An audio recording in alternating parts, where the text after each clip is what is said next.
Sénégal kenn laa fi gis koo xam ni mën naa waat ni jikkoy Seydina Omar ibnul Xattaab la yor muy sëriñ Abdou Lahad Mbacké waaw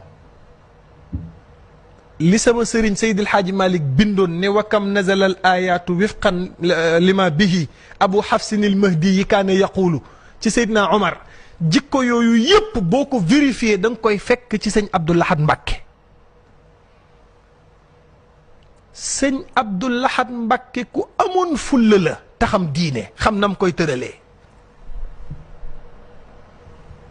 xamoo ni Tuubaa bu safee sàpp ak sharia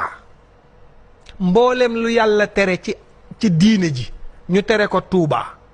mboolem lu yàlla bëgg ci diineem ji ñu amal ko Tuubaa sëñ Abdou Lahad Mbacké def ci jouer rôle bu am solo